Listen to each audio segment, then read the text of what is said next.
So now that all the facts are in, BYU should have been an at-large playoff team, right?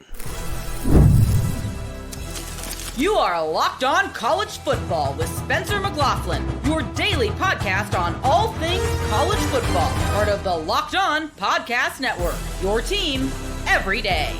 Welcome, everybody, to another episode of Locked On College Football. I'm your host, Spencer McLaughlin. Thank you so much for making this your first listen or your first view every day, part of the Locked On Podcast Network, your team every day, and your daily source to stay up to date with the biggest stories in this, the greatest sport on planet Earth, with an imperfect playoff system. It could get better if we don't give all the buys just to conference champions automatically. Maybe we'll discuss that in a moment, but that's Drake Toll, Locked On Big 12. So, Drake, BYU goes out and just thrashes number 23 Colorado, and it ignites the debate.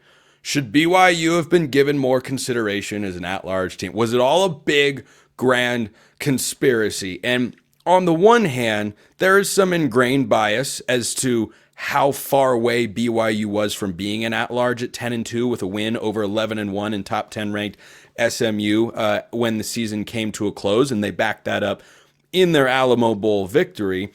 However, on the flip side, I am of the belief, because I want to preserve all the urgency that we can in the regular season, I want the most deserving teams, not who I think are the best, who would be favored here, or who could have done this, that, or the other thing.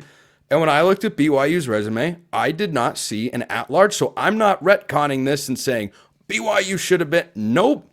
I think the committee got it right in the parameters that they were assigned. I'm not just saying this because BYU TV did send me a Christmas present. You might be, though. You might be. I mean, that's a beautiful star. But beautiful they star. did send me a glowing, literal Christmas present, unlike the University of Utah that denied credentials. And BYU this season in the college football playoff conversation should have been deeper in the conversation at the very least. I think that is a case that most people, national analysts, would look at the resume and say, yeah, we probably could give them a bit more of the flowers there at the very end or had them on a graphic somewhere. Spencer, here's my question. This is the biggest one for me. If BYU had Utah's preseason ranking and expectation, or a quasi 9 or 8 or 7, somewhere in that top 10 preseason, if we just gave the first ranking of the year in week 6, does BYU have not just a shot at large, but at the very least, a much better conversation piece? They have a better chance. Yeah, the answer is yes. Okay. I will agree with that particular point. Allow me to counter, though, to the anti-preseason rankings crowd. How are you going to assess teams that have quality wins?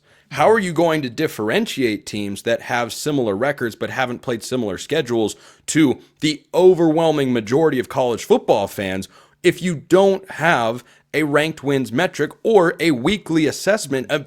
I think what we should do with top 25 AP rankings is understand that it's an assessment of what a team has accomplished up to that point. Nobody gets into the preseason top 25 with no reason. You may not like the reason that a team is preseason top 25, but they don't get there by random drawing out of a hat. Every SEC team doesn't get there. Just the ones that had success the prior year and make good moves in the offseason that people can theorize can work. It doesn't mean that they always will, but I've heard a lot of discussion over the years from the anti-preseason top 25 crowd, and I don't buy into the fact that that's a viable solution or one that is even needed, quite frankly. I'm not sure if it's a viable solution necessarily, but I do believe that's at play here. Where your national standing is and the rhetoric around you is going to affect your standing in the college football playoff. Hence, if you're the number 17. But is that not incentivizing teams to be consistent year in and year out, to be committed to athletics, to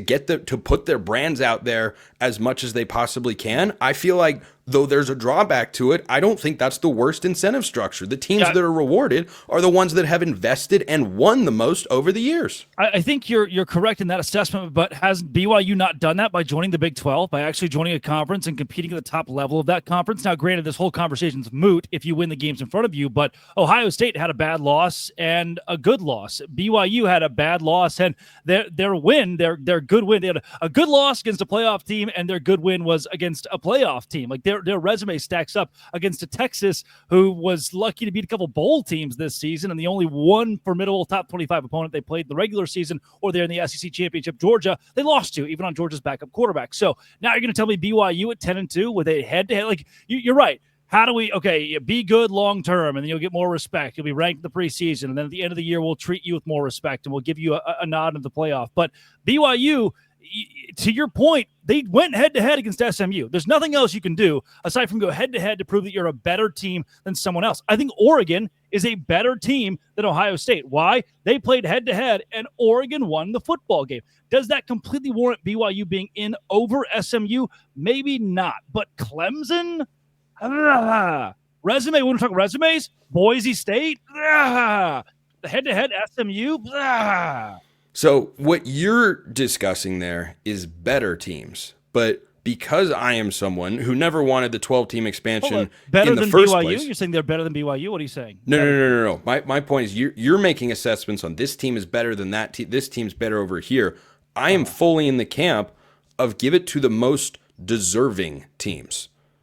That's what I would like to see. I think the ceiling for Ole Miss this year was higher than SMU. In no world did I want to see Ole Miss put into the playoff over SMU because then the losses that Ole Miss sustained throughout the course of the season didn't mean anything. Yeah. We just would have thrown up our hands. That one I guess didn't matter. And sure, you can look at Northern Illinois beating Notre Dame and say, hey, why didn't that one matter? Well, I think it did, in that if they had lost one more singular game, I don't think that Notre Dame would have been into the college football play. If they lost to USC last week of the regular season, I don't think they're in. Yeah, can we talk that if we're going to talk, losses are one of those things that have become, you get a mulligan. You get a mulligan now. There are moot losses in college football, but if we're talking wins, that win against BYU, had BYU replaced SMU with Western Kentucky that week and played them at home, would there have been any different? Like, they didn't get any credit for beating a college football playoff team on the road early in the season.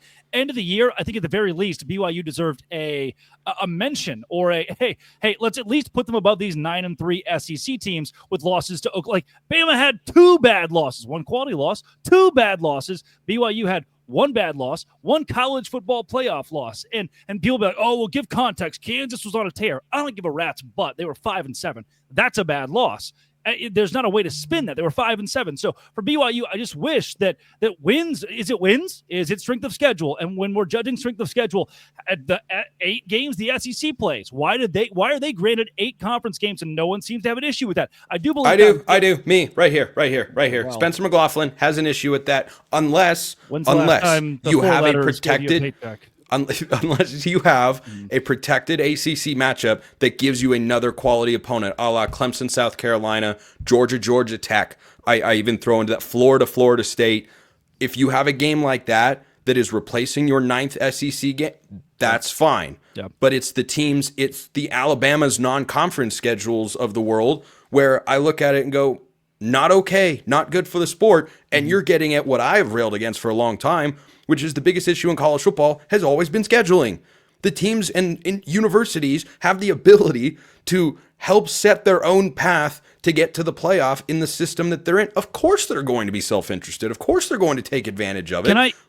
Can we go quick rapid fire? I know we're kind of pushing time here. Can we go rapid fire? Just BYU, Colorado State. I think BYU wins that game. We learned that Michigan's not that healthy, not that good this season. I'm looking at Texas' schedule: UTSA, UL Monroe, Mississippi State, Oklahoma, Georgia. They lose to, but Vanderbilt, Florida, Arkansas, Kentucky, Texas A&M. I mean, this is a BYU team that could go 10-2 reasonably with Texas' schedule. But the strength of schedule metric is so outweighed because of whatever we use in college football for strength of schedule that uses recruiting rankings, and recruiting rankings are mostly pay to play. I do believe that What do you think 24/7 is? What do you think 24/7 is?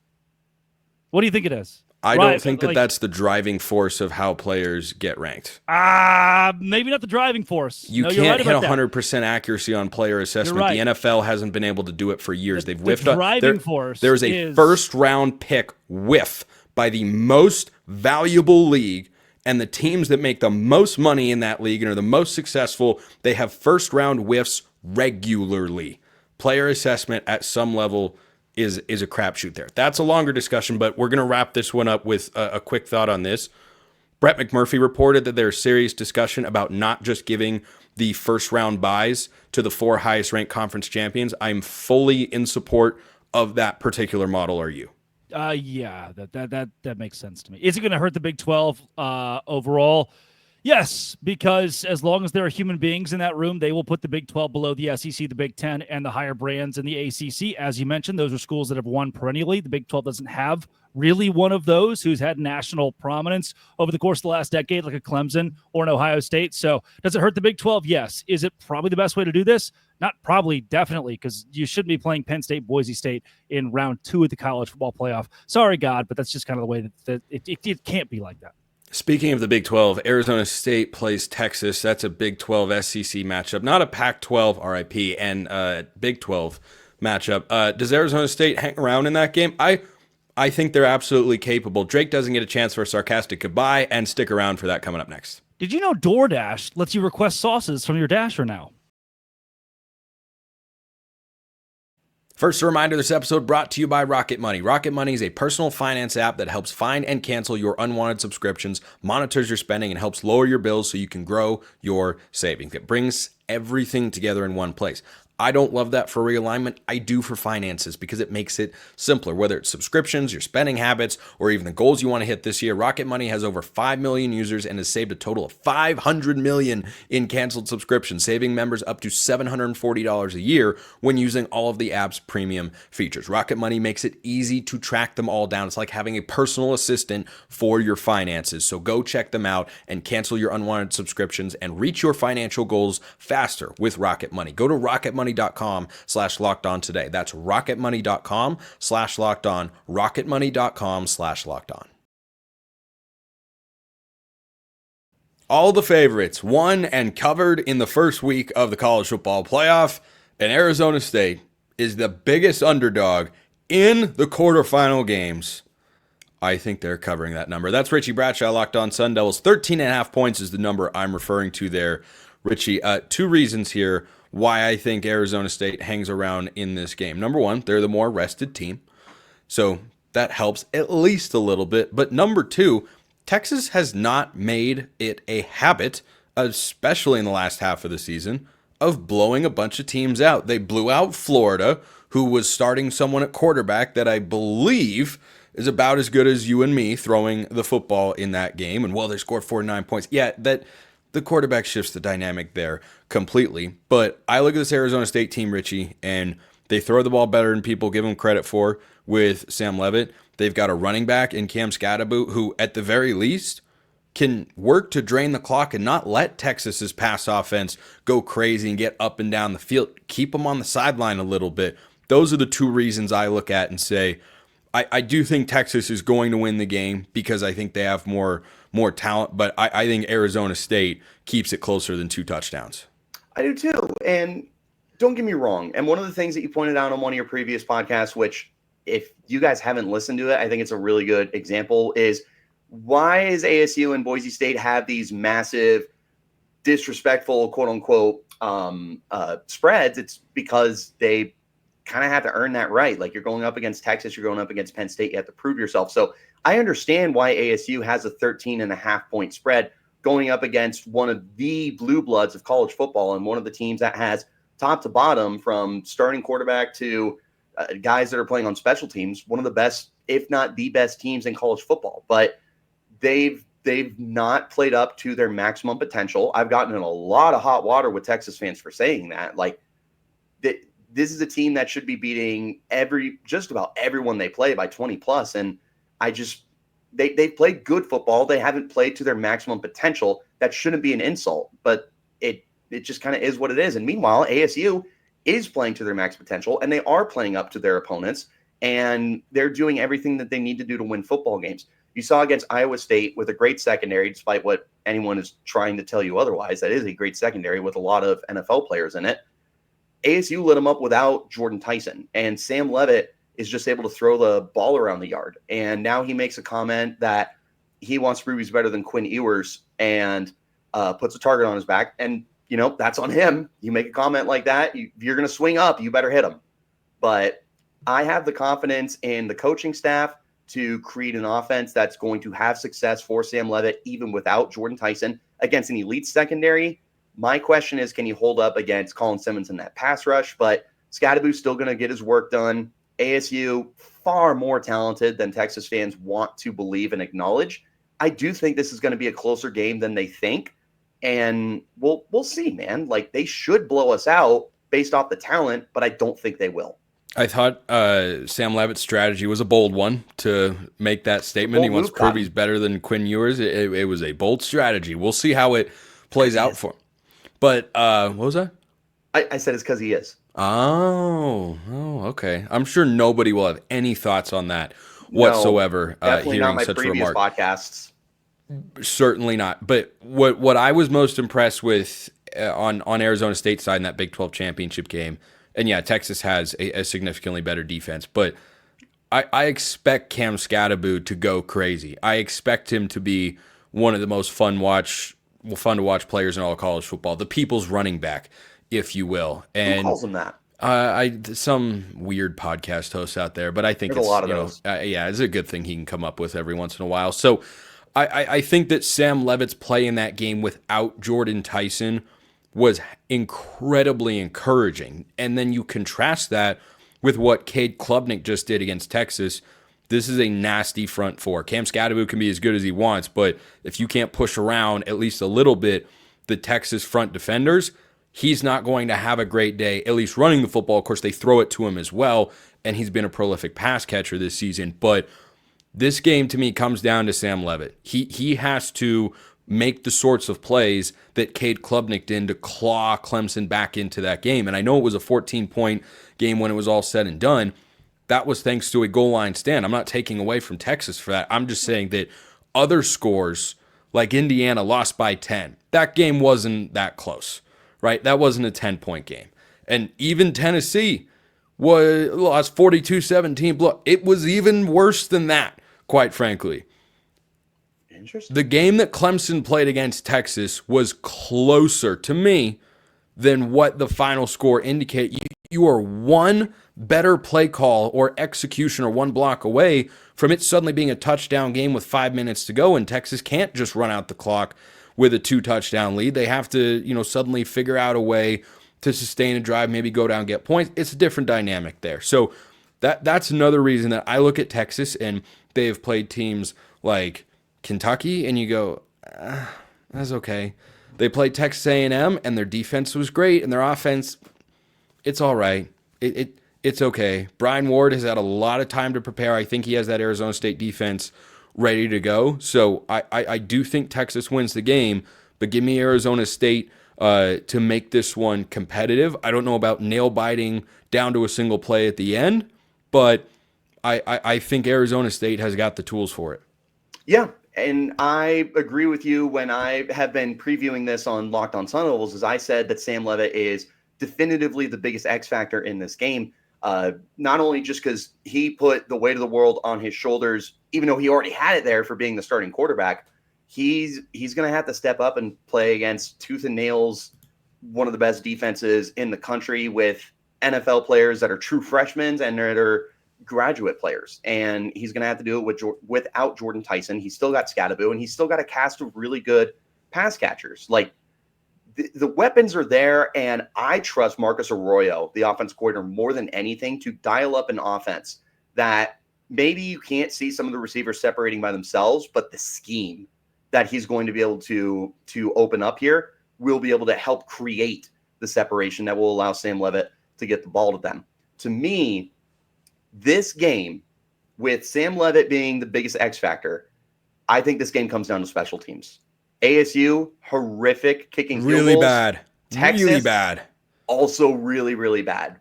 When I have my game day prediction for this game coming out on Locked On Sun ASU's been a Devils, touch. I think ASU's been worse. Yeah, than no. Texas. I'm not saying ASU has been better. I'm saying they're both really bad. When my bold predictions come out, this game, I'm going to have it close, and it's basically going to come down to one or two special teams plays. If a team misses a field goal, if there's bad field positioning on a punt, God forbid something gets blocked, I think that something like that is going to happen in this game, and I think that's what decides this football game. One thing that I come back to as well before we drop our score predictions to wrap up this segment is Sam Leavitt's the X factor for that Arizona State offense. Defensively, though, for the Sun Devils, I think they need to take away the Texas running game. Because remember, when Clemson got to within a touchdown, how did Texas rebuild that lead? With a big explosive run. If I'm Brian Ward, I'm daring Quinn Ewers to be the guy, and it's a dice roll. If Quinn Ewers is on, and you're saying, hey, we're going to give you a bunch of one-on-ones, see if you can make the throws, you're going to have problems because he's really good. But the fluctuations with Quinn Ewers' game, to me, that's a better thing to rely on for Arizona State than saying, well, we want to take away whatever you do. You cannot let Texas run the football. If you do, then my score prediction will be wrong, and Texas will cover the 13.5. If you tell me right now Texas goes over 175 rushing, they will win the game by 17 to 20 points. I trust ASU's run defense to hold them under 175. I trust them to keep Texas at a point where Ewers has to be more involved in the game. And you put him in that position, and Ewers is a great quarterback. He can win you a national championship. I truly believe that. I love Quinn Ewers. But Texas is in a much better spot to win football games when he doesn't have to put everything on his back. And I think Arizona State is going in with the mentality of, look, we're going to have a hard time stopping the run because of how good he is, but we're a good run defense. And if we can make Quinn Ewers have to take the game by himself, that's where I like ASU's chances over Texas. I trust Sam Leavitt more than I trust Quinn Ewers. Quinn, he's great, but we know what he is. There's times he just doesn't make the best decisions. He's Dr. Jekyll and Mr. Hyde. Right. Yeah, exactly. So if ASU can push Texas into a point where Ewers has to be the reason they win, they have a shot. I've got Texas 27-17. Your score prediction, good sir. So they cover. I love that. I, of course, am going to take ASU to win this game. I wouldn't not be able to. No matter what, I would take them to cover, but I will take ASU 28-27. The horn, the fork. The horn, the fork. The I'll battle of I'm some not gonna do the other one. quality hand signals there. Richie Bradshaw, quality host himself. Locked on Sun Devils. Appreciate it as always, my man. I appreciate you, Spencer. I'm looking forward to a good game. Me as well. You know what Washington State's looking forward to? Having a coach again. They've got one. Can he make them a playoff team as they were at one point earlier this season? Not as crazy as you think, and I'll tell you why next.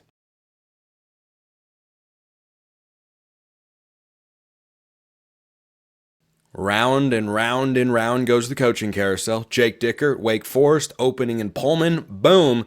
Insert Jimmy Rogers, which just feels like an American football coach's name, doesn't it? Or a player, or that just feels like someone who is belonging in the coaching realm in football. And Jimmy Rogers is really good. You talk about a rapid riser. He's 37 years old. He's 37. You can view Washington State however you like. A de facto Power 4 head job, a high-end G5 job, a trending down G5 job. You see it however you want. I just watched Jake Dickert earlier this season pick up wins against multiple Power 4 teams, one of which Texas Tech ended up going 8-4. Washington State thrashed them in Pullman, and he had them in position, Jake Dickert did, to be in consideration for the college football playoff. And that's before the Pac-12 expands with its new team starting in 2026. That was this season. So they stumbled down the stretch, no doubt about it. But the question of whether Washington State could make itself a playoff team in the 12-team era for 2025 is yes, it's absolutely possible. Because if you're capable of beating Washington, they are. They just did it this year. You pick up other Power 4 wins, well, suddenly their schedule isn't all that difficult compared to what it perhaps used to be. But if you have a great record, you can be in that sort of spot. So it's hard to not like on paper hiring Jimmy Rogers. That doesn't mean it's automatically going to work. I'll get to that in a moment. But the upside here for Rogers up in Pullman is he just saw that getting close to or in the discussion of a college football playoff at-large team is possible, which is one of the reasons, of course, he's taking this job coming from South Dakota State. But the other reason that it's hard to not like this on paper is he's a young up-and-comer, seems very ambitious. He's just 37 years old. And for the last several years, he has built South Dakota State, or been a part of building South Dakota State, into a premier player at the FCS ranks, which is very impressive. They won back-to-back national championships, lost in the semifinals this year to North Dakota State, but that's a wildly successful 3-year run. But here's what I love most about his coaching trajectory. South Dakota State is a rival, or has become a rival of sorts. I'm not exactly dialed into that particular rivalry. I'm more of a Brawl of the Wild guy, Montana State at the FCS ranks. But North Dakota State, for those who don't know, has been the Alabama of FCS football for the last decade plus, except they've done it with multiple coaches. They've had guys move on, and then they just keep on winning. They're incredibly invested. They have a great fan base. They're in the national championship game against Montana State this year. They were the dynasty of the sport. And all of a sudden, South Dakota State just rose up and threw a couple of right hooks and knocked them out and won a couple of titles. This is the FCS equivalent of, at the peak of Nick Saban's run at Alabama, Auburn rising up and winning a couple of national titles and being better than North Dakota State in the process. That's what happened over the last couple of years. So that's one reason that I like it. Another reason is, if you're anywhere in the Dakotas, you understand frigid temperatures and a small town feel. What do you have up in Pullman, Washington? Frigid temperatures, small town feel, and another similarity, a lack of a huge recruiting base. So here's a guy, Chris Collinsworth, yes, I heard it as well. Now here's a guy that understands all those elements and is going to attempt to translate them to the new job he has at Washington State. On the surface, on paper, this looks good. This looks really good. You get a guy who's hungry. You're giving him his first FBS head coaching position. There should be a translatable feel. And in the short term, he might be able to stabilize the ship without suffering a regression year like Oregon State did this season. Oregon State had everybody that of note, for the most part, hit the portal after Jonathan Smith departed, and they felt that this year. They started 4-1. They end up 5-7. They've got momentum at the moment because Malik Murphy's there, and that generates a lot of excitement when you go get one of the top transfer portal quarterbacks available in the entire country, and you bring him to Corvallis. Well, Washington State has had plenty of guys leave the program, but they could now have an influx of guys because, remember, the portal is officially closed to enter.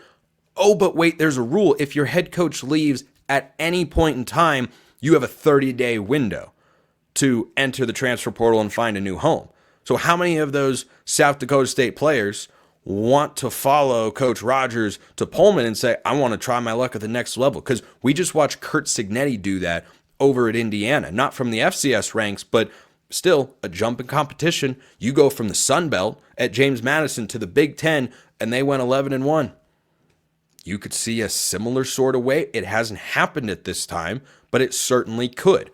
And that would start, perhaps, with the quarterback, Mark Gronowski, who is a graduate transfer, has 1 year of eligibility left, I believe. I mean, guys can get 6th and 7th and 8th years and whatnot, but he'd be a graduate transfer. He is in the portal. That is a guy who FBS programs are going to look at, who they'll say, wow, he's played a lot of college football. He's got over 10,000 passing yards in his career. That's somebody that I want to have come play quarterback for my team. But if he's in the portal and his coach just left to go to Pullman, 3 guesses as to where he's most likely to end up. And Washington State, as a fan base, as a community, they have to dig their heels in and say, you know what? We can feel sorry for ourselves because the modern college football world in a lot of ways is passing us by, or we can try to make the best of it and understand that this guy needs to have every opportunity to succeed.